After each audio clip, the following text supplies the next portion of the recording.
بسم اللہ اولہ و آخرہ۔ پچھلی نشست میں جو گفتگو چل رہی تھی وہ فہم قرآن کے ضمن میں کچھ بنیادی اصول کہ جنہیں اگر پیش نظر رکھا جائے تو سہولت ہو جائے قرآن کے سمجھنے میں۔ 5 چیزیں بیان ہو چکی تھیں۔ نمبر 1، قرآن کا اسلوب استدلال منطقی نہیں ہے، فطری ہے، نیچرل اور خطابی ہے، انسان کو خود غور و فکر کرنے اور اپنے اندر جھانکنے کی دعوت دیتا ہے قرآن۔ ثانیاً، قرآن مجید کی آیات میں تقسیم ہے، محکمات اور متشابہات، اور سورہ آل عمران میں جہاں اس کا ذکر ہے فرما دیا گیا ہے کہ اہل ایمان کا شیوہ یہ ہونا چاہیے کہ وہ محکمات پر اپنی توجہ کو مرکوز رکھیں اور متشابہات کے بارے میں اجمالی طور پر یقین رکھیں کہ اللہ کی طرف سے ہے، یقیناً حق ہے، چاہے وہ ہماری سمجھ میں آئی ہے یا نہیں آئی۔ لیکن اس میں جو ایک براڈ تقسیم ہے وہ یہ کہ آیات الاحکام سب کی سب محکمات ہیں، مستقل، اور عالم غیب، عالم آخرہ، عالم برزخ، عالم ارواح، عالم ملائکہ، اس کے تمام امور مستقل طور پر متشابہات میں سے۔ البتہ ایک تیسری کیٹیگری ہے کہ جو سائنٹیفک فینومینا کے ضمن میں ہو سکتا ہے کہ ایک شے آج متشابہات میں ہو، کل وہ محکمات میں داخل ہو جائے، جبکہ انسانی علم جو ہے وہاں تک پہنچ جائے اور اس کا ادراک کر سکے۔ نمبر 3، تفسیر زیادہ تر لفظی طور پر اور نحو اور صرف سے بحث کرتی ہے، تعویل کا مقصد ہے اصل مدلول تک پہنچنے کی کوشش کرنا۔ نمبر 4، تعویل میں عام اور خاص کانٹیکسٹ میں، زمان و مکان کے خاص کانٹیکسٹ میں جب قرآن نازل ہوا تو کسی آیت کا کیا اصل مفہوم تھا جو سمجھا گیا۔ اس میں شان نزول کی روایات کو بھی اہمیت حاصل ہوگی۔ لیکن چونکہ قرآن مجید صرف اس دور کے لیے یا اس علاقے کے لوگوں کے لیے ہدایت نامہ بن کر نہیں آیا تھا، بلکہ پوری نوع انسانی کے لیے تا ابد الآباد، لہذا اسی میں وہ مضمر ہے، اس میں وہ ہدایت مضمر ہے کہ تعویل عام کر کے آیت کے الفاظ، ان کا در و بست اور آیت کا سیاق و سباق اس کے حوالے سے، اور القرآن یفسر بعضہ بعضا کے حوالے سے یقیناً جو ہے اس میں ابدی ہدایت جو مضمر ہے وہ بھی حاصل کی جا سکتی ہے۔ نمبر 5، تذکر اور تدبر کا فرق، یہ دونوں الفاظ قرآن کے ہیں۔ تذکر کے لیے 4 مرتبہ اللہ نے سورہ قمر میں چیلنجنگ انداز میں فرمایا ہے، وَلَقَدْ يَسَّرْنَا الْقُرْآنَ لِلذِّكْرِ فَهَلْ مِن مُّدَّكِرٍ، ہم نے قرآن کو ذکر کے لیے، تذکر کے لیے، ہدایت اخذ کرنے کے لیے، بنیادی نصیحت حاصل کرنے کے لیے نہایت آسان بنایا ہے۔ تو ہے کوئی جو اس سے تذکر کرنا چاہے؟ اس تذکر بالقرآن کے لیے صرف یہ کافی ہے کہ انسان عربی زبان سے اتنا واقف ہو کہ اس کا ایک براہ راست مفہوم سمجھتا چلا جائے، اور دوسری شرط لازم ہے نیت کی درستی، طلب ہدایت پیش نظر ہو، اپنے علم کی دھوس جمانا جو ہے وہ مقصود نہ ہو، تو قرآن مجید سے تذکر حاصل ہو جائے۔ تدبر کے اعتبار سے قرآن مجید مشکل ترین کتاب ہے، بلکہ میں نے اس وقت ایک غلط لفظ استعمال کر دیا تھا، دنیا کی مشکل ترین، یہ دنیا کی کتاب ہے ہی نہیں، یہ تو مشکل ترین کتاب ہے، بہی معنی کہ اللہ تعالیٰ کے علم کامل سے اس کا نزول ہوا ہے، اس علم کا احاطہ کسی انسان کے لیے ممکن نہیں ہے۔ اسی طرح یہ قرآن ایک ایسے سمندر کے مانند ہے جس کا نہ کوئی کنارہ ہے اور نہ ہی اس کی کوئی تہہ ہے، اس میں پوری زندگیاں کھپانے کے باوجود بھی افلا یتدبرون القرآن، تدبر، لیدبروا آیاتہ ولیتذکر اولو الالباب، یہ 2 اصطلاحات خود قرآن کی ہیں۔ میرا جو کتابچہ ہے مسلمانوں پر قرآن مجید کے حقوق، اس میں نے ان پر تفصیل سے بحث کی ہے۔ نمبر 6، 2 اعتبارات سے قرآن مجید پر غور کرنے والے کا ایٹیچیوڈ ایک دوسرے سے بالکل متضاد ہوگا۔ احکام کے حوالے سے ایک طالب علم کا رخ پیچھے کی طرف ہونا چاہیے، اسلاف نے کیا سمجھا، ان سے پہلوں نے کیا سمجھا، ان سے پہلوں نے کیا سمجھا، صحابہ نے کیا سمجھا، یہاں تک کہ اپنے آپ کو محمد الرسول اللہ کے قدموں میں پہنچا دیجیے۔ دین کا عملی پہلو، حلال اور حرام، جائز و ناجائز، یہ چیزیں آپ کو، یہ نہیں کہ آپ کو نئے زمانے کی وہ جو بھی ریسرچ ہو اس کے حوالے سے اور نئے زمانے کے سائنسی جو حقائق ہیں ان کے حوالے سے بات کریں۔ دوڑ پیچھے کی طرف ہے گردش ایام تو، پیچھے سے پیچھے، پیچھے سے پیچھے، یہاں تک کہ میں مصطفیٰ برسا خیش را کے دی ہم اوست اگر بہو نہ رسیدی تمام مولا پیچھے۔ لیکن حکمت، سائنس، اس کے حوالے سے آگے بڑھیے، آگے سے آگے بڑھیے۔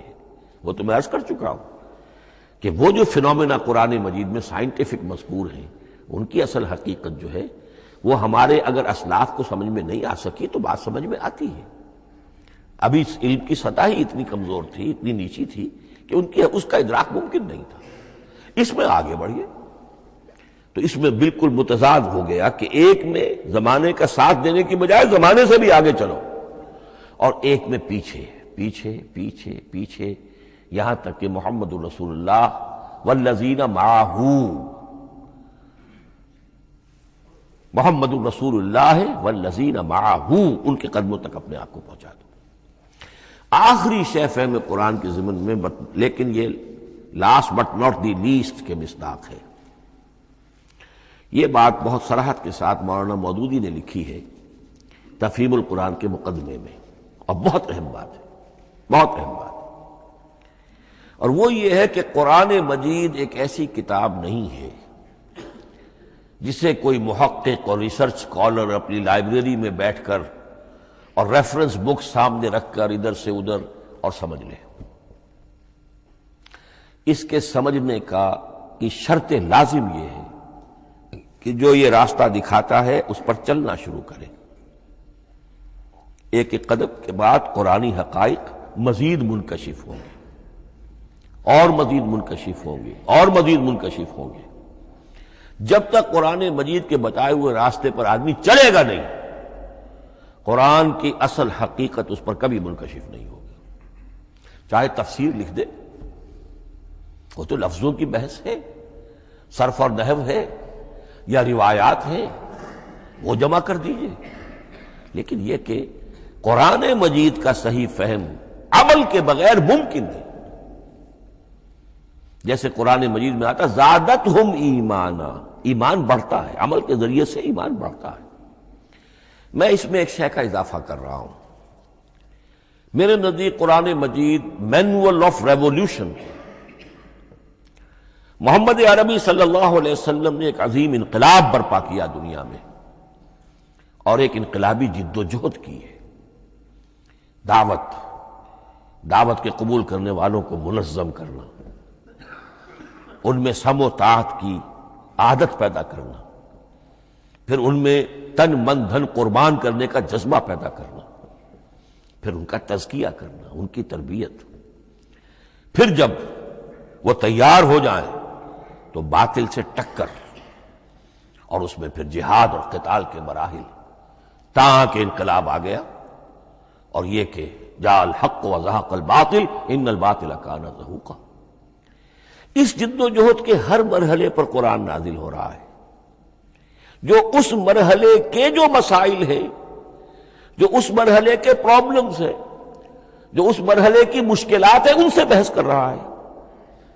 اب اگر کوئی فرد یا کوئی گروہ اس پروسیس میں وہ داخل ہی نہیں، وہ سمجھ ہی نہیں سکتا کہ یہ جو بات کہی جا رہی ہے اس کا اصل محل کیا ہے، مقام کیا ہے، کیوں کہی جا رہی ہے، وہ تو جب اسی قسم کی انقلابی جد و جہد میں کوئی خود مبتلا ہوگا تو اسے معلوم ہوگا یہ تھی وہ مشکل، یا یہ تھا وہ مسئلہ، یا یہ تھا وہ مرحلہ جو اس وقت کی جو جد و جہد تھی محمد الرسول اللہ والذین معہ کی، کہ اس وقت یہ آیات نازل ہوئی۔ اس طریقے سے مینول آف ریولیوشن میں کہا کرتا ہوں، چونکہ ہماری جو طب کی تعلیم ہوتی ہے ان میں مینول آف ڈسیکشن، سب سے پہلے جو ہے اناٹمی پڑھائی جاتی ہے اور ڈیڈ باڈی کی ڈسیکشن ہوتی ہے، تو مینول آف ڈسیکشن جو ہے وہ پہلی کتاب ہوتی ہے جو ہمیں ملتی ہے۔ یہ ہوتا ہے، بتایا جاتا ہے یہاں ذرا شکاف دو اور یہ کھال کو کاٹو، اس کے اندر تمہیں یہ نظر آئے گا، یہ فیشیا ہے، پھر اسے اس کے اندر ایک اور شگاف دو، یہ نظر آئے گا۔ بالکل اسی طریقے سے قرآن مجید کی انگلی پکڑ کر اگر آپ چلیں گے تو پھر درجہ بدرجہ قرآن آپ پر منکشف ہوتا چلا جائے گا۔ اور اگر آپ نے اسے صرف ایک اکیڈمک ایکسرسائز بنا لیا، ایک علمی بات ہے، اس سے آگے کچھ نہیں، تو قرآن مجید کا جو اصل لب لباب ہے، جو اصل اس کا جوہر ہے، وہ کبھی منکشف نہیں ہوگا۔ اب آئیے ایک اہم موضوع، اعجاز قرآن کے وجوہ کیا ہیں۔ پہلی بات تو یہ سمجھ لیجئے کہ قرآن مجید کی حقانیت پر بنیادی طور پر دو قسم کی دلیلیں ہیں۔ ایک دلیل خارجی ہے، خارجی دلیل محمد الرسول اللہ صلی اللہ علیہ وسلم کی شخصیت اور آپ کا کارنامہ، الصادق الامین، قد لبثت فیکم عمرا، میں تمہارے مابین ایک عمر گزار چکا ہوں، تم نے مجھے دیکھا، میرا کردار دیکھا، تم نے خود مجھے الصادق اور الامین کا جو ہے خطاب دیا، تو خود حضور کی شخصیت دلیل ہے قرآن مجید کی حقانیت پر۔ اس اعتبار سے ایک مضمون بہت اہم ہے، اور وہ یہ کہ قرآن اور محمد صلی اللہ علیہ وسلم اس طرح ایک دوسرے کے ساتھ جڑے ہوئے ہیں، گتھے ہوئے ہیں، ایک وحدت بن گئے ہیں، ایک آرگینک ہول بن گئے ہیں کہ ایک دوسرے کے لیے شاہد بھی ہے اور ایک دوسرے کے لیے کمپلیمنٹری بھی ہے، جس کے لیے میں دو مقامات سے استشہاد کروں گا۔ سورہ بینہ میں فرمایا لم یکن الذین کفروا من اہل الکتاب والمشرکین منفکین حتی تأتیہم البینہ،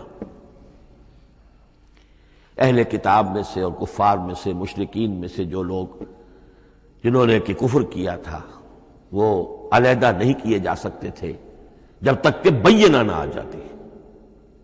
اب بینہ کیا ہے؟ رسول من اللہ یتلو صحفا مطہرۃ فیہا کتب قیمہ، بینہ دو چیزوں سے مل کر بنی، رسول من اللہ یتلو صحفا مطہرۃ فیہا کتب قیمہ، رسول اور قرآن مل کر بینہ ہے، رسول کی شخصیت بین ہے، اور یہ قرآن مجید کے لیے دلیل ہے۔ دوسری طرف قرآن مجید محمد کی رسالت کا ثبوت ہے، جیسے کہ آپ دیکھتے ہیں یاسین والقرآن الحکیم انک لمن المرسلین، والقرآن الحکیم، قسم ہے اس قرآن حکیم کی، یعنی یہ قرآن حکیم گواہ ہے، شاہد عادل ہے کہ اے محمد آپ اللہ کے رسول ہیں۔ محمد کی شخصیت، حقانیت قرآن پر دلیل، قرآن محمد کی رسالت پر دلیل، ایک دوسرے کے شاہد۔ دوسرا مقام سورہ طلاق کا ہے، قد انزل الیکم ذکرا، دیکھو لوگو اللہ نے تمہارے لیے یاد دہانی ذکر نازل کر دیا ہے۔ وہ یاد دہانی کیا ہے؟ رسولا یتلو علیکم آیات اللہ مبینات، اللہ کا ایک رسول جو تمہیں پڑھ کر سنا رہا ہے اللہ کی آیات بینات۔ یہ دونوں چیزیں مل کر بینہ بنا، دونوں چیزیں مل کر ذکرا بنا۔ اس حوالے سے یہ دونوں چیزیں ایک دوسرے کے ساتھ یوں سمجھیے کہ اس طریقے سے گتھی ہوئی ہیں، دونوں حقیقتیں اس طرح جمع ہیں کہ ایک دوسرے سے جدا نہیں کی جا سکتی۔ اگلی بات یہ سمجھیے کہ قرآن مجید محمد الرسول اللہ کا اصل معجزہ، بلکہ اس سے آگے بڑھ کر ایک لفظ استعمال کروں گا، واحد معجزہ ہے۔ آپ شاید حیران ہو کہ اور بھی تو معجزات بیان ہوتے ہیں حضور کے، لیکن میری بات سمجھیے، غور کیجیے، ان واقعات سے مجھے انکار نہیں ہے، لیکن جو بات میں کہنا چاہتا ہوں اس کو اچھی طرح سمجھیے۔ معجزہ کہتے کسے ہیں؟ معجزہ عاجز کر دینے والی شے. اس معجزے میں دو چیزیں ہونی لازم ہیں: دعویٰ اور تحدی، چیلنج. جبکہ کوئی خرق عادت کوئی شے پیدا ہو جائے، خرق عادت اسے کہتے ہیں کہ فزیکل لا ایک ہے، پانی، واٹر کیپس اٹس سرفیس، حضرت موسیٰ کا عصا اس پر لگا اور سمندر پھٹ گیا، خرق عادت ہے. یعنی جو عادی قانون ہے، عام طور پر جو قوانین طبعیہ ہیں، ان کا پھٹ جانا، ختم ہو جانا، ٹوٹ جانا، اور کسی حقیقت کا اس میں سے ظاہر ہو جانا جو ان فزیکل لاز کے خلاف. آگ کے بارے میں قانون کیا ہے؟ وہ جلاتی ہے. لیکن یہ کہ یہ معجزہ ہے، یہ خرق عادت ہے کہ حضرت ابراہیم آگ میں ڈالے گئے، اس نے نہیں جلایا. یا نارو کونی بردن و سلام علی ابراہیم. تو خرق عادت کو اب دو قسموں میں آپ سمجھیے. ایک خرق عادت وہ ہے جو دعوے کے ساتھ پیش کیا جائے اپنی صداقت، اپنی رسالت کی حقانیت اور صداقت کے ثبوت کے طور پر، اور اس میں چیلنج کیا جائے کہ آؤ مقابلہ کر لو. وہ اس رسول کا اصل معجزہ ہوتا ہے. ایک خرق عادت وہ ہے جو اللہ تعالیٰ اپنے نیک بندوں کی بزرگی کو ظاہر کرنے کے لیے، غیر انبیاء کے لیے بھی کرامات جنہیں ہم کہتے ہیں ہو جاتی ہے. بہت سے صحابہ سے وہ کرامات ثابت ہیں. حضرت عمر رضی اللہ تعالی عنہ کو شام کا میدان جنگ دکھا دیا گیا، یا ساریۃ الی الجبل کے الفاظ آپ نے فرمائے. ابھی تو ٹیلی ویژن کہیں نہیں تھا، ابھی یہ سارے وسائل و ذرائع موجود نہیں تھے. یہ خرق عادت ہے. غیر نبی کے لیے اسے ہم کہیں گے کہ یہ کرامات ہے. نبی کے لیے لفظ معجزہ اختیار کر لیا جاتا ہے، لیکن معجزہ اس کو نہیں کہنا چاہیے. اصل میں یہ بھی نبی کے لیے کرامات کے درجے کی شے ہے جو اس سے بلند ہے. معجزہ وہ ہے جسے کوئی نبی دلیل کے طور پر پیش کرے اور اس پر چیلنج کرے کہ آؤ اور مقابلہ کرو. مثلا حضرت موسیٰ علیہ السلام کو دو معجزے دیے گئے، اور اس میں سے جو سانپ بن جانا تھا لاٹھی کا، وہ معجزہ ہے جس پر چیلنج بھی آیا اور ساحروں سے مقابلہ بھی کیا، اور ساحر شکست کھا گئے، عاجز آ گئے. القی السحرۃ ساجدین، وہ سارے جادوگر جو ہے فوری طور پر بے اختیار سجدے میں گر گئے. آمنا برب موسیٰ و ہارون، ہم ایمان لے آئے موسیٰ اور ہارون کے رب پر. یہ معجزہ ہے. اس معنی میں محمد الرسول اللہ صلی اللہ علیہ وسلم کا معجزہ صرف قرآن حکیم. قرآن مجید میں آپ سورہ انعام میں بھی دیکھیں گے بہت ہی شدت کے ساتھ، سورہ بنی اسرائیل میں دیکھیں گے بڑی تفصیل کے ساتھ معجزے طلب کیے گئے. آپ اس مکے کی سرزمین میں ابھی ہمارے دیکھتے ہی دیکھتے چشمہ نکال دیجئے، ہم مان لیں گے آپ اللہ کے رسول ہیں. آپ ہماری نگاہوں کے سامنے آسمان پر چڑھ کر دکھائیے، پھر وہاں سے کتاب لے کر اتریے، پھر ہم سمجھ لیں گے آپ اللہ کے رسول ہیں. آپ کے لیے چشم زدن میں کوئی محل سونے کا چاندی کا تیار ہو جائے، مان لیں گے آپ کو اللہ کے رسول ہیں. آپ اس بے آب و گیا وادی میں فوراً ایک باغ جو ہے اپنے لیے بنا کے دکھا دیں، مان لیں گے کہ آپ اللہ کے رسول ہیں. ایسے تمام مطالبات پر اللہ تعالیٰ کی طرف سے کوڑا جواب ملا، اللہ اس قسم کی کوئی شے نہیں دکھائے گا. بلکہ سورہ انعام جب ہم پڑھیں گے وہاں تو بہت ہی واقعہ یہ ہے کہ اس کو پڑھ کر رقت طاری ہوتی ہے کہ ایک موقع پر ایسا محسوس ہوتا ہے کہ حضور صلی اللہ علیہ وسلم کی طبیعت مبارکہ میں یہ خیال پیدا ہو گیا کہ اللہ کو ایسی شے ان کو دکھائی دی جائے تاکہ چپ تو ہو جائے. نہ بھی مانیں گے چپ تو ہوں گے، ورنہ تو عوام کے سامنے ان کی دلیل مجھ پر قائم ہو رہی ہے کہ بھائی یہ رسالت کے مدعی ہے. ہم کہتے ہیں معجزہ دکھاؤ، معجزہ نہیں دکھاتے، تو پوزیشن میری جو ہے کمزور ہو رہی ہے. وہاں جس انداز میں اللہ نے کہا ہے، ہرگز نہیں. اے نبی اگر آپ کے اختیار میں ہے تو کہیں آسمان پر سیڑھی لگا لیجئے، یا زمین میں سرنگ لگا کے کوئی معجزہ لا سکتے ہو تو لے آئیے، ہم نہیں دکھائیں گے. رقت طاری ہوتی ہے. تو حضور کا معجزہ اس معنی میں صرف ایک ہے اور وہ قرآن ہے. اچھا، اس کے لیے کیسے کیسے چیلنج کیے گئے؟ ام یقولون تقولہ بل لا یؤمنون فلیاتوا بحدیث مثلہ ان کانوا صادقین. سورۃ الطور. کیا ان لوگوں کا کہنا یہ ہے کہ یہ کلام خود محمد نے موضوع کر لیا ہے صلی اللہ علیہ وسلم؟ تو اگر ایسی بات ہے تو وہ بھی ایسا ہی کلام پیش کر دیں. اس تحدی، اس چیلنج کو کوئی قبول نہیں کر سکا. کم سے کم اس شرافت کا اقرار کرنا پڑتا ہے کہ اس وقت کی عرب قوم میں یہ شرافت تھی کہ کسی نے اٹمپٹ بھی نہیں کی. ورنہ کوئی شخص الٹی سیدھی عبارت لکھ کر لے آتا اور کھڑا ہو کر کہہ دیتا کہ ٹھیک میں کہتا ہوں یہ ہے، یہ قرآن کی طرح کا کلام ہے. نہیں، کسی نے نہیں کیا. تاریخ یہ بتاتی ہے کہ اس تحدی کا کوئی کسی نے قبول نہیں کیا. اسی طرح فرمایا سورہ بنی اسرائیل میں قُلْ لَئِنِ اجْتَمَعَتِ الْإِنسُ وَالْجِنُّ عَلَىٰ أَن يَأْتُوا بِمِثْلِ هَٰذَا الْقُرْآنِ لَا يَأْتُونَ بِمِثْلِهِ وَلَوْ كَانَ بَعْضُهُمْ لِبَعْضٍ ظَهِيرًا. چیلنج ہے، اے نبی کہہ دیجئے اگر تمام انسان، تمام جن مل کر بھی چاہیں کہ ایسی کوئی کتاب وہ مرتب کر لے، نہیں کر سکیں گے، چاہے وہ سب کے سب ایک دوسرے کی مدد کریں. ہے کہ نہیں چیلنج؟ اسی طریقے سے سورہ ہود میں فرمایا، اب اس کو کہتے ہیں برسبیل تنزل، پوری کتاب نہیں لا سکتے قرآن جیسی، چلو تو 10 سورتیں ہی لے آؤ. قُلْ فَاتُوا بِعَشْرِ سُوَرٍ مِثْلَهُ مُفْتَرَيَاتٍ، اے کہیے اے نبی، سورہ ہود کی آیت نمبر 13 ہے، اس جیسی کوئی 10 سورتیں ہی لے آؤ. 114 نہ صحیح، 10 صحیح.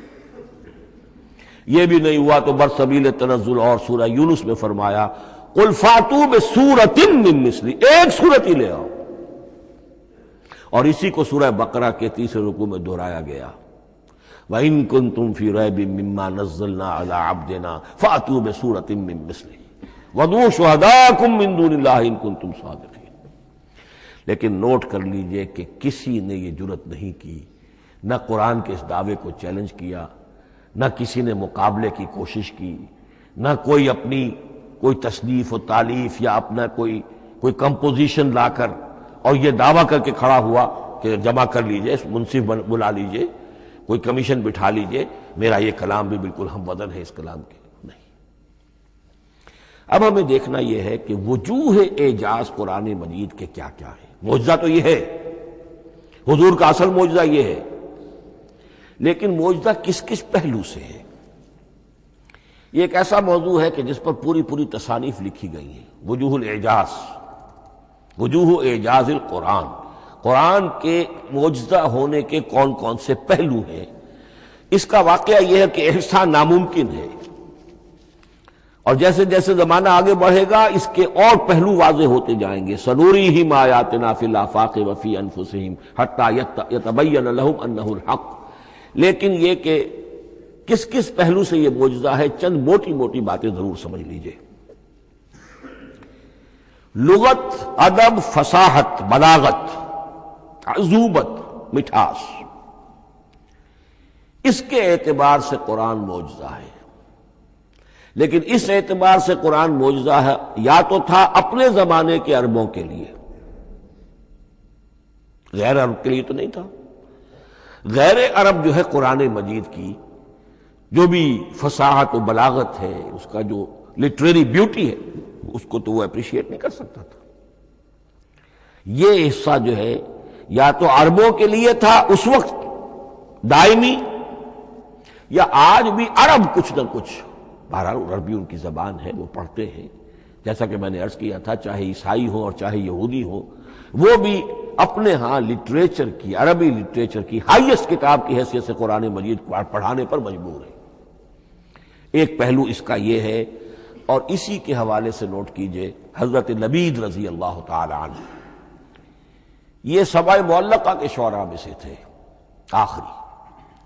عربوں میں چونکہ اس کا بڑا چرچا تھا شاعری کا، تو ان کا جو سالانہ جشن ایک ہوتا تھا، اس میں وہ بہت بڑے بڑے شعراء سب جمع ہوتے تھے، اپنے اپنے قصیدے پڑھتے تھے، اور جس کا قصیدہ سمجھا جاتا تھا کہ سب سے اعلیٰ ہے، سب سے بلند ہے، سب سے عمدہ ہے، اب اسے اس سال کے لیے وہ گویا کہ ملک الشعراء اس کو مانا جاتا تھا کہ یہ شاعروں کا بادشاہ ہے، اور تمام شاعر اسے سجدہ کرتے تھے بالفعل، اور اس کے قصیدے کو کعبے کی دیوار کے ساتھ ٹانگ دیا جاتا تھا، معلق کر دیا جاتا تھا. ایسے 7 قصیدے ہیں جن کے مجموعے کا نام ہے سبع معلقہ. اس سبع معلقہ جو ہے 7 جو سلسلے ہیں، ان میں آخری حضرت لبید کا ہے. وہ ایمان لے آئے. ایمان لانے کے بعد انہوں نے شعر کہنا چھوڑ دیا. اس پر حضرت عمر نے ایک دفعہ ان سے کہا کہ لبید اب آپ شعر نہیں کہتے. ان کا جواب تھا ابعد القرآن، کیا قرآن کے بعد بھی کسی کے لیے کوئی موقع ہے کہ وہ کچھ کہنے کی کوشش کرے؟ فصاحت اور بلاغت کی تو معراج قرآن مجید ہے، وہ آ چکی ہے. تو جہاں تک اہل عرب کے لیے اس کا معجزہ ہونا خاص طور پر اس دور میں اور اب بھی کسی درجے میں، اس میں تو اہمیت ہے اس کی ادبیت، اس کی فصاحت، اس کی بلاغت، اس کی عذوبت. دائمی اور ابدی یہ کس اعتبار سے معجزہ ہے؟ عہد حاضر میں اور غیر عرب لوگوں کے لیے. نمبر ایک، سائنسی حقائق کا انکشاف.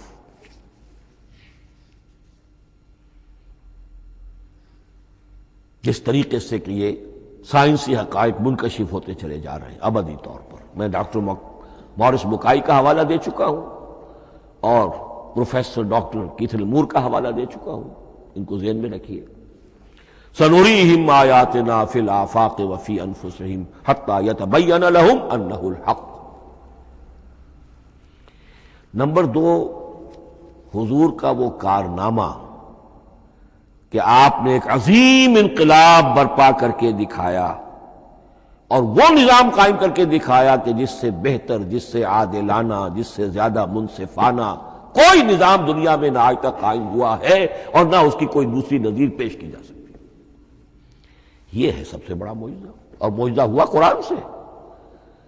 اتر کر حرا سے سوئے قوم آیا اور ایک نسخہ کیمیا ساتھ لایا. یہ سارا معجزہ، جیسا کہ میں نے شروع میں عرض کیا ہے، محمد اور قرآن دونوں مل کر بینہ بھی ہے تو رسول من اللہ یتلو صحفا مطہرۃ فیہا کتب قیمہ، اور قد انزل الیکم ذکرا رسولا یتلو علیکم آیات اللہ المبینات. یہ معجزہ جو ہے جس کے حوالے سے دنیا میں بڑی بڑی شخصیات نے شہادت دی. ایم این رائے اس صدی کا ایک بہت بڑا انقلابی شخص، کمیونسٹ انٹرنیشنل کا رکن. اس صدی کی ابتدا میں جو شورا تھا، جو غلغلہ تھا، جو ولولہ تھا بولشوک ریولوشن کا، اور جو دنیا کے اندر ایک دھوم مچ گئی تھی، اس کو ذہن میں رکھیے. اور اس میں کمیونسٹ انٹرنیشنل کا رکن ایم این رائے 1920 میں اس نے لاہور میں ایک خطبہ دیا تھا، ہسٹوریکل رول آف اسلام. اور اس نے کہا تھا تاریخ انسانی کا عظیم ترین انقلاب وہ ہے کہ جو محمد نے برپا کیا صلی اللہ علیہ وسلم. آج بھی یہ کتاب بھارت میں چھپتی ہے، بامبے کا ایک پبلشر شائع کرتا ہے، historical role of Islam by M N Roy. پھر آگے چلیے، ایچ جی ویلز اگرچہ انتہائی رقیق حملے کرتا ہے حضور کی زندگی کے بعض پہلوؤں پر، جیسے رشدی نے کیے ہیں یا جیسے تسلیمہ نسرین ایک بنگالی خاتون نے کیے ہیں، اسی طرح کے حملے کیے اس نے بھی. اور یہ اس لیے بتا رہا ہوں کہ یہ اسٹیبلش ہو جائے کہ وہ دوست نہیں ہے، دشمن ہے. عربی کا ایک مقولہ یہ ہے کہ الفضل ما شہدت بہ الاعداء، اصل فضیلت تو اس شے کی ہے جس کی گواہی دشمن دے. دوست تو تعریف کریں گے، قابل تعریف شے کی بھی تعریف کریں گے، بڑھ چڑھ کر کریں گے. یہ بھی ہو سکتا ہے کسی قابل مذمت شے کی بھی تعریف کر بیٹھے، دوست ہوئے. دشمن جو ہے وہ تو ظاہر بات ہے اسی بات کو مانے گا کہ جس میں کسی شک و شبہ کی گنجائش نہ ہو. اس لیے میں نے عرض کیا کہ دشمن ہے، رقیق حملے کرتا ہے. لیکن آخر میں جب آتا ہے concise history of the world میں چیپٹر جو ہے حضور پر، اس میں خطبہ حجۃ الوداع کا وہ حوالہ دیتا ہے، لا فضل لعربی علی عجمی ولا لعجمی علی عربی ولا لاحمر علی اسود ولا لاسود علی احمر الا بالتقوی. اور پھر لکھتا ہے کہ اگرچہ انسانی حریت و اخوت و مساوات کے واعظ تو پہلے بھی بہت کہے گئے تھے، یہاں تک کہ مسیح ناصری حضرت عیسیٰ علیہ السلام کے ہاں بھی ہمیں بڑے واعظ ملتے ہیں، لیکن یہ ماننا پڑتا ہے کہ تاریخ انسانی میں پہلی مرتبہ ان اصولوں پر ایک انسانی معاشرہ قائم کر کے دکھایا محمد نے صلی اللہ علیہ وسلم. Although the sermons of human freedom, fraternity and equality were said before also. And we find a lot of them in Jesus of Nazareth. But it must be admitted that it was Muhammad sallallahu alayhi wa sallam who established for the first time in history a society based on these principles. اسی طرح کی گواہی آج سے تقریباً 20 سال پہلے امریکہ کے ڈاکٹر مائیکل ہارٹ نے دی. A selection and gradation of the 100 most influential personalities of human history. اور نمبر 1 پر محمد کا ذکر کر رہا ہے صلی اللہ علیہ وسلم، اور کہتا ہے naturally I owe an explanation, میں عیسائی ہوں اور ابھی تک عیسائی ہے، وہ اس کی موت کی بھی ابھی کوئی خبر نہیں آئی ہے، عیسائی ہے، لیکن یہ کہ اس نے حضور کو نمبر 1 پر رکھا، حضرت عیسیٰ کو نمبر 3 پہ لے گیا. تو naturally I owe an explanation, اور پھر ایکسپلینیشن دی ہے this is because he is the only person supremely successful in both the religious and secular fields. یہ دونوں میدان جو ہے مذہب اور روحانیت اور دوسری طرف سیاست اور حکومت اور ریاست، ان دونوں میدانوں میں بیک وقت انتہائی کامیاب انسان صرف ایک ہے، اور وہ محمد ہے صلی اللہ علیہ وسلم. یا تو آدمی اس میں اونچا ہوتا ہے، روحانیت میں ہے، دین میں ہے، اخلاق میں ہے، تو سیاست اور ریاست میں زیرو ہوگا. یا کوئی بہت بڑا بادشاہ ہے، بڑا حکمران ہے، بڑا فاتح ہے، سکندر اعظم ہے، تو وہ اخلاقیات میں اور روحانیات میں زیرو نہیں، مائنس ہوگا. یہ معاملہ کہ دونوں میں this is because he is the only person supremely successful in both the religious and the secular fields. لیکن یہ بات نوٹ کر لیجئے کہ جو تازہ ایڈیشن ہے اس کتاب کا، اس میں سے یہ پیسج نکال دیا ہے نئے جو ایڈیٹرز ہیں انہوں نے. اس کے لیے آپ کو کسی پرانے ایڈیشن سے رجوع کرنا پڑے گا، concise history of the world, اور وہ لائبریریوں میں مل جائے گا. علامہ اقبال نے اس بات کو یوں بیان کیا ہے، ہر کجا بینی جہان رنگ و بو، کہ از خاکش بروید آرزو، یاد نور مصطفیٰ اورا بہاس، یا ہنود اندر تلاش مصطفیٰ است. اس دنیا میں تمدن کے اعتبار سے، اخلاق کے اعتبار سے، معاشرت کے اعتبار سے کہیں کوئی خوبی اگر تمہیں نظر آتی ہے، کوئی رمق نور کی، خوبی کی، بھلائی کی، رنگ و بو، جان لو کہ یا تو وہ نور محمدی سے مستعار لی گئی ہے، اور یا ابھی تک انسان ابھی محمد کی تلاش میں ہے، ادھر جا رہا ہے، قافلہ ادھر جا رہا ہے نوع انسانی کا، چاروں ناچار ادھر جا رہا ہے. سوشل ایوولوشن کا پروسیس انسان کو افراط و تفرید کے دھکوں کے باوجود تدریجاً لے کر جا رہا ہے بحیثیت مجموعی پوری مین کائنڈ کو اسی بات کی طرف کہ جس کی طرف دعوت دی تھی محمد الرسول اللہ صلی اللہ علیہ وسلم. ہر کجا بینی جہان رنگ و بو، کہ از خاکش بروید آرزو، یا ز نور مصطفیٰ اورا بہاست، یا ہنود اندر تلاش مصطفیٰ است. اسی اعتبار سے میں ایک بات اور کہہ رہا ہوں، اس پہلو سے واقعہ یہ ہے کہ میرے نزدیک اس دور میں اعجاز قرآن کی سب سے بڑی نمائندہ شخصیت، اعجاز قرآن کا سب سے بڑا مظہر علامہ اقبال کی ذات ہے. 20ویں صدی کا مفکر، فلسفی، مشرق و مغرب کے فلسفے پڑھ چکا، قدیم اور جدید فلسفہ سب کا مطالعہ کیا، اور اس کے بعد اس کو قرآن کی حقانیت پر جو یقین نظر آیا ہے، قرآن کی عظمت جس طرح اس پر منکشف ہوئی ہے، وہ واقعہ یہ ہے کہ مجھے کم سے کم اپنی محدود معلومات کی حد تک عظمت قرآن کا وہ انکشاف کسی دوسرے شخص پر نظر نہیں آتا. انہوں نے جس جس طریقے سے مرثیے کہے ہیں کہ مسلمان قوم نے کس طرح قرآن کو چھوڑا ہوا ہے، واعظ ہے تو قرآن سے نہیں کہیں اور سے، تربیت اور تزکیہ نفس ہے تو اس کا تعلق قرآن سے نہیں، وہ بھی کچھ اور مستعار چیزیں ادھر سے ادھر سے لے لی ہیں، فلسفے ہیں تو کہیں اور سے لے لیے ہیں، قرآن سے حکمت جو ہے وہ اخذ نہیں کی گئی ہے. کیسے کیسے انہوں نے عظمت قرآن کا جو انکشاف ان پر ہوا، اس کی تعبیر کی ہے کتاب زندہ قرآن حکیم، حکمت او لا یزال است و قدیم، حرف اورا ریب نئے، تبدیل نئے، آیا شرمندہ تعویل نئے، فاش گویا ماں سے در دل مضمر است، یہ کتابیں نیز چیزیں دیگر است، مثل حق پنہاؤ ہم پیداستو، زندہ و پائندہ و گویاستو، چون بجاں در رفت جہاں دیگر شود، جہاں چو دیگر شد جہاں دیگر شود۔ میں اس میں خاص طور پر دو اشعار آپ کو اس وقت سنانا چاہتا ہوں۔ انہوں نے حضور سے مناجات کرتے ہوئے دو اشعار کہیں، اس سے آپ کو اندازہ ہوگا کہ انہیں کتنا یقین تھا کہ میرے سارے فکر کا منبع قرآن حکیم ہے۔ کہتے ہیں در دلم آئینہ بے جوہر است،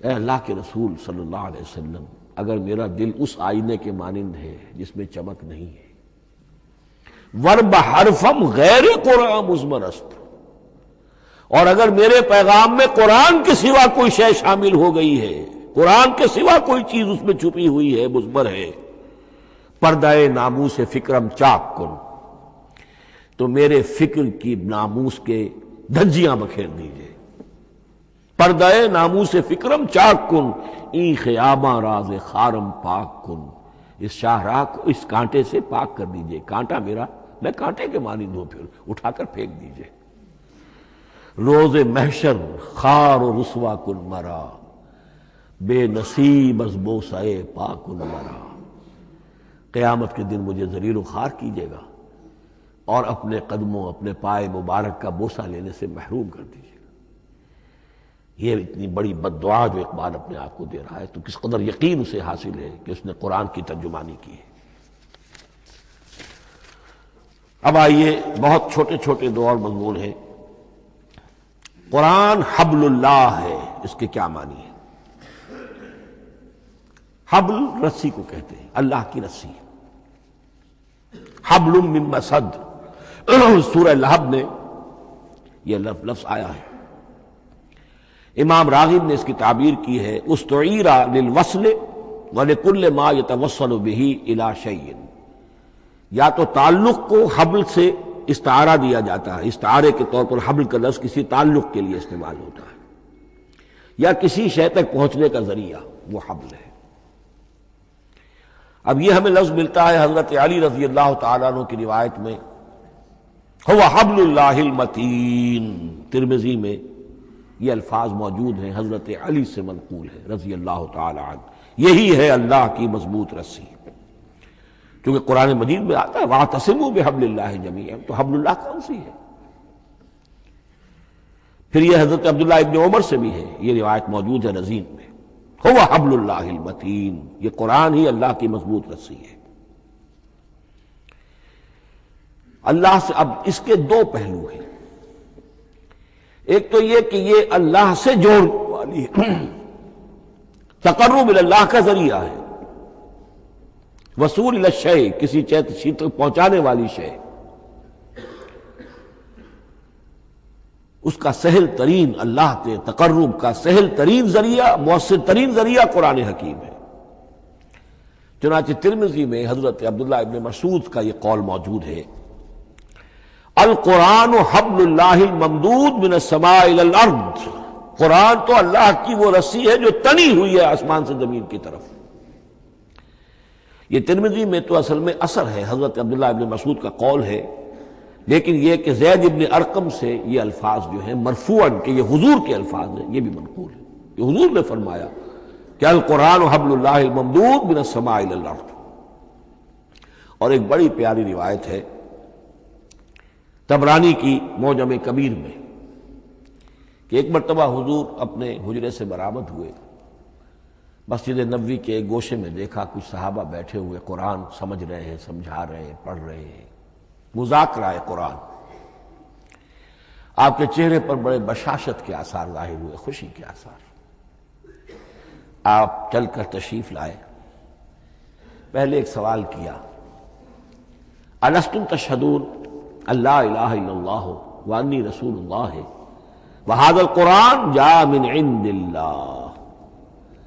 کیا آپ لوگ اس کے گواہ نہیں ہیں کہ اللہ کے سوا کوئی معبود نہیں اور میں اللہ کا رسول ہوں اور یہ قرآن خاص اللہ کے پاس سے آیا ہے؟ صحابہ کا جواب کیا ہو سکتا تھا؟ بلا یا رسول اللہ، کیوں نہیں اللہ کے رسول، ہم گواہ ہیں، اللہ کے سوا کوئی معبود نہیں، آپ اللہ کے رسول ہیں اور قرآن خاص اللہ کے پاس سے آیا ہے. اب آپ نے فرمایا فاستبشروا، خوشیاں مناؤ. فإن هذا القرآن طرفه بأيديكم وطرفه بيد اللہ، اس لیے کہ یہ قرآن وہ شے ہے کہ اس کا ایک سرا تمہارے ہاتھ میں ہے، ایک سرا اللہ کے ہاتھ میں. تو وصول الی اللہ کا مؤثر ترین طریقہ، تقرب الی اللہ کا مؤثر ترین طریقہ، سہل ترین طریقہ، شور شارٹ طریقہ وہ قرآن مجید ہے. اس اعتبار سے بھی کہ ہے ہی اللہ کی صفت، یہ ہم بحث کر چکے ہیں پہلے. اللہ کا کلام ہے، کلام صفت ہوتی ہے اور صفت لا عین ولا غیر. یہ قرآن اللہ کا غیر نہیں ہے، ہم سمجھ نہیں سکتے، لیکن یہ کہ ہر صفت جو ہے وہ تو در حقیقت نہ عین ہے نہ غیر ہے. دوسری طرف یہی قرآن جو ہے حبل اللہ اس معنی میں بنتا ہے کہ مسلمانوں کو باہم جوڑنے والی شے. وَاعْتَصِمُوا بِحَبْلِ اللَّهِ جَمِيعًا وَلَا تَفَرَّقُوا، حبل اللہ کو مضبوطی کے ساتھ تھام لو سب کے سب جمع ہو کر، یہ تمہیں تفرقے سے بچانے والی شے ہے. اس کی وجہ کیا ہے؟ ظاہر بات ہے کہ انسانوں جو ہے ان کے اندر اتحاد پیدا ہوگا اتحاد فکری کے نتیجے میں. فکر ایک ہو، نظریات ایک ہوں، ویلیوز ایک ہوں، مقاصد ایک ہوں، تبھی تو انسان متحد ہوں گے. یہ بھیڑوں کا غلہ تو نہیں ہے کہ چرواہے کی ایک لاٹھی کافی ہے ان کو جمع رکھنے کے لیے، وہ بھیڑوں کا غلہ ہے.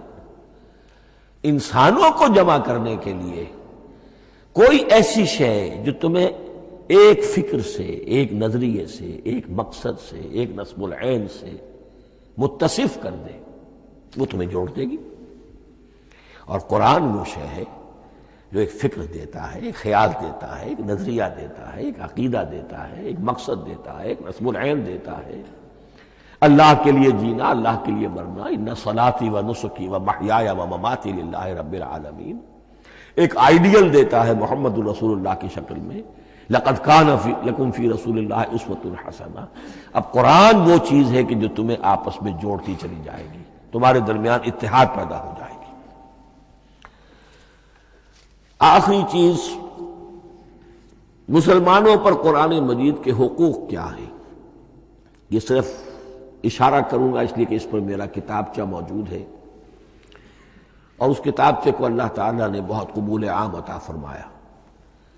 اس کا انگریزی ترجمہ کیا ایک صاحب نے، از خود کیا، خود ہی ٹائپ کیا، خود ہی چھپوایا. عربی ترجمہ ایک صاحب نے کیا، خود کیا. فارسی ترجمہ ایک صاحب نے کیا، خود کیا، بغیر کسی معاوضے کے. ملیشیا میں وہ چھپ چکا ہے، لاکھوں کی تعداد میں عام ہو چکا ہے. پھر میں نے ایک موقع پر 1970 میں رمضان مبارک کے دوران آخری عشرے میں مولانا بن نوری رحمۃ اللہ علیہ تشریف لائے ہوئے تھے مدینہ منورہ، اور میں نے بھی وہ پورا رمضان مبارک اس سال وہیں کیا تھا. میں نے ان کو دیا تھا کہ آپ دیکھیے اس میں کوئی غلطی ہو تو مجھے بتا دیجئے، میں اسے بڑے پیمانے پر شائع کرنا چاہتا ہوں.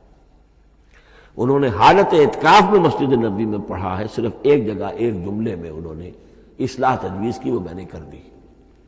اس اعتبار سے اب یہ کتابچہ جو ہے مصدقہ ہے مولانا محمد یوسف بن نوری رحمۃ اللہ علیہ. اس میں اللہ تعالیٰ نے جو بات مجھ سے کہلوا دی تھی تقریباً 30 سال پہلے کی بات ہے. ہر مسلمان پر قرآن مجید کے 5 حقوق حسب استعداد و توفیق عائد ہوتے ہیں. پہلے یہ کہ اس پر ایمان ہو جیسا کہ ایمان کا حق ہے، صرف زبانی ایمان نہیں، دل سے یقین کہ یہ اللہ کا کلام ہے.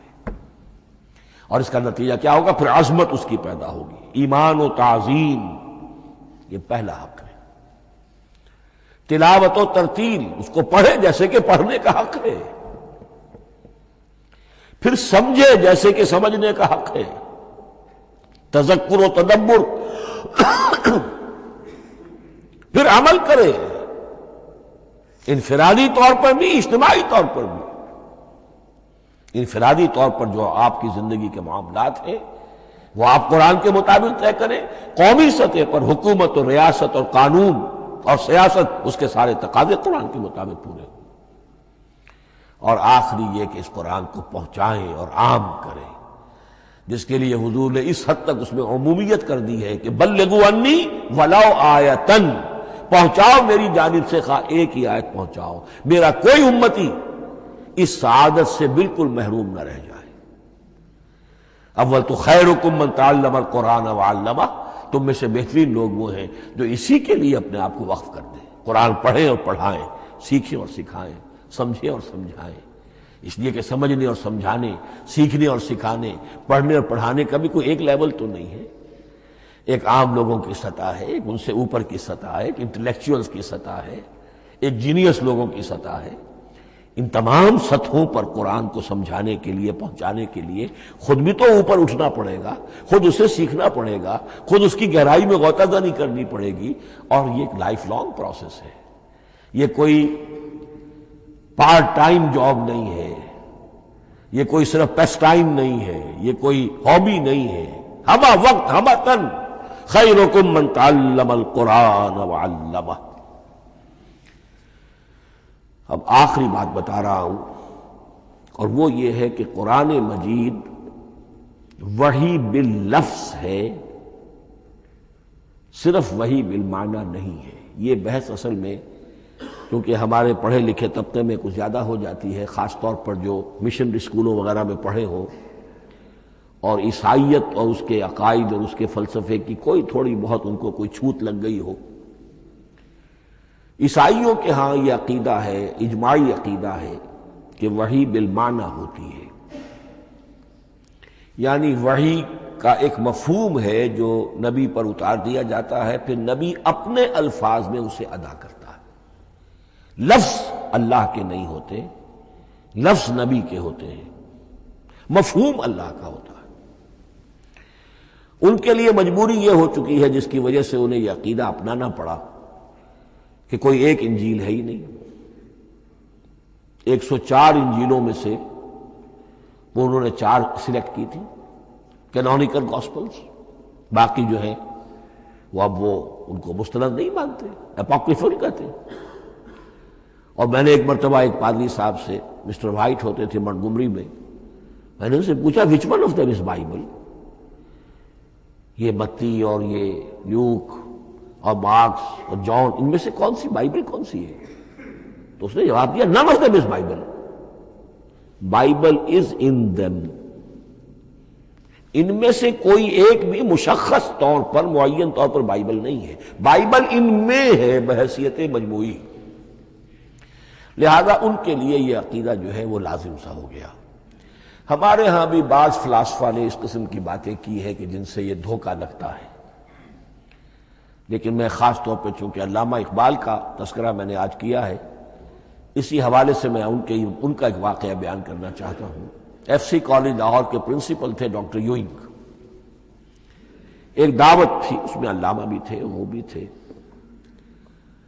تو ڈاکٹر یوئنگ نے کہا، وہ بڑا فلسفی تھا، کہ ڈاکٹر اقبال ہم نے سنا ہے کہ آپ بھی وحی باللفظ کے قائل ہیں، آپ جیسا پڑھا لکھا شخص، عالم دانا۔ علامہ اقبال نے فرمایا جی ہاں، اور مجھے تو اس کا ذاتی تجربہ ہے، مجھ پر تو جو شعر نازل ہوتے ہیں وہ الفاظ میں ڈھلے ہوئے ہوتے ہیں، میں ان میں تبدیلی کرنا چاہوں تو نہیں کر سکتا۔ تو اگرچہ اس سوال اس جواب کو ہم کہیں گے کہ یہ الاجوبۃ المسکتہ، مسکت چپ کر دینے والا جواب تھا کہ جو علامہ اقبال نے دیا، لیکن ذہن میں رکھیے یہ کہ جو وحی باللفظ ہے وہ ختم ہو چکی محمد رسول اللہ صلی اللہ علیہ وسلم پر۔ وحی رسالت وحی باللفظ ہے، وہ ختم ہو چکی ہے۔ البتہ الہام، کشف، رویا، القاء، یہ وحی بالمعنی ہے، یہ کوئی ایک شے ہے جو دل میں ڈال دی جاتی ہے. اس کے دروازے آج بھی کھلے ہوئے ہیں. اور یہ جان لیجئے قرآن مجید کی حقانیت کا جو اصل ثبوت ہے وہ یہ ہے کہ آپ اسے اپنے باطن کے اندر محسوس کریں. یہ جو باطنی تجربہ علامہ اقبال نے کہا ہے کہ انسان اپنے باطن میں محسوس کرے کہ ہاں یہ بات ہے، ٹھیک ہے. اس کے لیے کہ علامہ ابن قیم رحمۃ اللہ علیہ کا قول ایسا ہے، بڑا پیارا قول ہے. قرآن کے کچھ پڑھنے والے ایسے ہیں جب قرآن کو پڑھتے ہیں تو یوں محسوس کرتے ہیں کہ ہم مصحف سے نہیں پڑھ رہے، لوح قلب سے پڑھ رہے ہیں. ہمارے دل پر لکھا ہوا قرآن موجود ہے. یعنی ہماری فطرت، ہمارے اندر کی کوئی حقیقت ہے جو سرٹیفائی کر رہی ہے، توثیق کر رہی ہے، اٹیسٹ کر رہی ہے کہ ہاں یہ ٹھیک ہے. اور اس کی وجہ کیا ہے؟ ہماری روح اور اس قرآن کا منبع وہ ایک ہی ہے، وہ ذات باری تعالی ہے. یہ کلام اللہ ہے اور ہماری روح امر اللہ. یسألونک عن الروح قل الروح من امر ربی وما اوتیتم من العلم الا قلیلا. بس میں اسی پر اکتفا کر رہا ہوں. اب گمان غالب یہی ہے کہ کل تو تراویح ہوگی انشاءاللہ، اس لیے کہ سنا یہ ہے کہ آج بھی روزہ تھا سعودی عرب میں، تو اب اس سے زیادہ تو تاخیر اب ممکن نہیں ہے. تو کل انشاءاللہ تعالی دورہ ترجمہ قرآن شروع ہو جائے گا. بارک اللہ لی ولکم فی القرآن العظیم ونفعنی وإیاکم بالآیات والذکر الحکیم.